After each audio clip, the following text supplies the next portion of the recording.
that has always troubled me, if that's the word, Yeah. is if we were created by a God in perfection, Yeah. then how come evil has manifested itself in humanity? It had to come from somewhere, that evil. So are we saying that God, who is all powerful, if he's Yeah. there, Yeah. actually created us with a potential for evil? And I think the Christian religion probably would say, well, that's free will. But that free will has to have come from somewhere. Yeah. So I think it's the problem of human suffering Yeah. is the one I find difficult to relate to a loving God. Now, that doesn't, in my mind, mean there isn't a God. Yeah. I think we're probably, like goldfish swimming in the tank of life with that limited understanding, and we don't begin to see the whole picture. Yeah. But it is a mystery to me Yeah. why some people in life go through awful suffering and others don't. But Yeah. there we are. That is life, isn't it? Well, it is, and there are answers to that question that that seems to be on everyone's minds. But then again, like I said, this the show is limited in scope, um, as to delve into That's the right. yeah, Religion and stuff. in depth, Yeah. yeah, yeah. So yeah, but for anybody listening out there, and you want to get in touch, and have those answers, those questions answered, that includes yourself, Trevor. No, I don't think we got any answers. you, We got the you reach out to questions. me. You reach out to me. That's it. That's what we call a free home Bible study. I mean, moving on from that, I was going to ask you a question. Right, Do you agree that life begins at the end or edge of our comfort zone? right, Or okay. do you think we can live a full, good life, Mhm, exciting life, but mhm. always stay within what makes us comfortable? Yeah, I think it would boil down to I think it would boil down to, what your values are. I think Yeah. if I understand the question correctly, I would put it down to values. So for instance, if I value my peace of mind, right? I would avoid certain things, and that includes certain behaviors in certain human beings, if that makes sense. I don't want to say certain human beings because people do have the ability to change.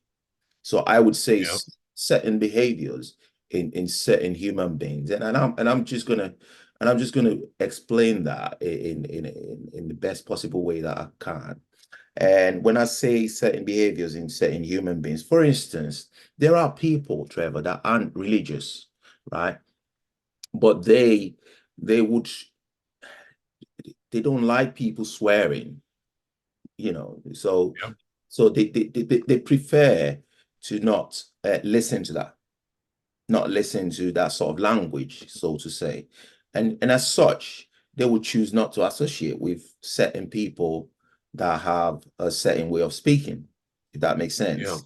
Yeah. And that's what I'm saying. So that's what I'm saying. It boils down to the individual values. And values, as you know, Trevor, they shaped, aren't they? So values are shaped by a lot of factors. So Yeah. some of the factors are environmental factors, which is your upbringing, really, and some are social factors. So if you're under peer pressure, some people would behave in a way that they usually do not behave when they're under peer pressure. Right. Yeah, so some people, you might be among people that smoke, and they say, well, why don't you smoke? And for fear of not fitting in, you might succumb to the pressure. So that's why I say it boils down to value. But if your values are very, very strong and your values mean more to you than the actual human beings that are pressuring Yeah. you, then you sway one way or the other. So I don't know if that answers the question. Boy, Well, I think it's really, it's about stepping outside and trying things which we perhaps wouldn't normally do.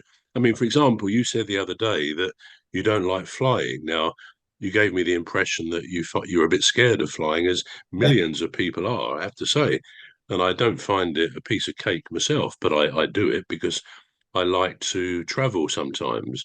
And also, it gives me a sense that when I step into an aeroplane, Yeah. I'm stepping outside of my comfort zone because life generally is we make sure we do the things that satisfy us and so on.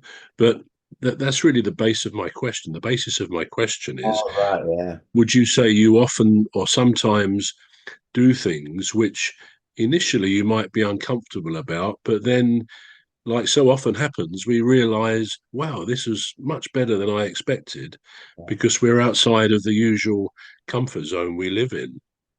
Right. Yeah. I would actually say that actually because um usually I wouldn't go ice skating, roller skating, or anything that is remotely dangerous. You know, I would think twice about climbing a ladder unless it was like really safe to climb. A scaffolding is a no-no, although I've been in the building trade Yeah, for some time. But I st I still would avoid it if I could. Um, but just thinking about what you said, stepping out outside your comfort zone. There's been once or twice that I have stepped up outside my comfort zone, and it wasn't so bad. And I'll tell right. you when, and I'll give you the example.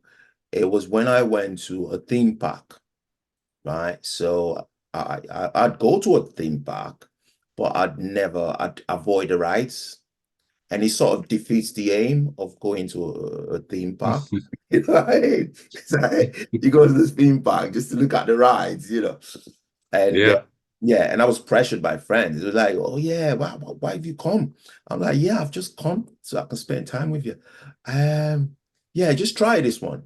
And there's this one that I tried, and the thrill of it, it overwhelmed the fear. So that was one instance where I actually stepped out of my comfort zone, and I right.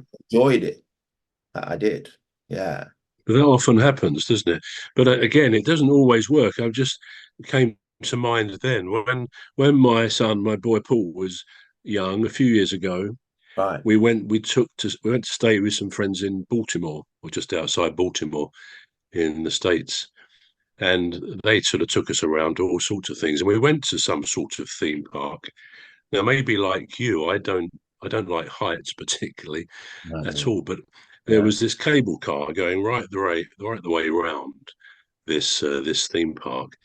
So of course, I took Paul and my wife. Then she took Angela, my daughter. So they were in front, Angela and Marion, and Paul and I then got on. And I said about electrical things happen sometimes, but they were quite a long way ahead of us. But we saw them eventually come down and off they got. At which point the whole thing stopped. Now we were just sitting in. It wasn't an enclosed cable car. It was a chair. It was a double, like a double chair with a bar in front of you, Yeah. which kind of swung in the breeze. And when it stopped, you were sort of going backwards and forwards. But actually, it would have been relatively easy Mm. to have fallen under the bar, especially for a young lad. I forget how old Paul was, but probably, I don't know, 8 or 9, something like that. And we sat there, and I thought, don't worry, Paul. It'll be it'll only take a few minutes. Well, I think it was about 10 minutes before they restarted this, and there were people behind us as well. But Yeah. it was very very uncomfortable because Yeah. I mean it wasn't that high like over the Alps or something, but it was over this theme park, and below us was just a concrete of the pavement sort of thing. And yeah, it became very uncomfortable. So again, it's something I probably wouldn't have wanted to do voluntarily, but you No. do it because you got kids and all the rest of it. Yeah. And that was a case of stepping outside the comfort zone, which was not good. But I don't think I've been on a cable car like that since. I probably will do because um, I know Kimberly and Lucy sometimes they like to go on the cable car from the O2. where I Yeah. go sometimes, to in London, across the river, and then you get off somewhere downriver. They've been on that. I haven't, and I can't say I'm particularly enamoured with the idea of that, but I will do it to step outside that safe zone, Yeah. which is where I think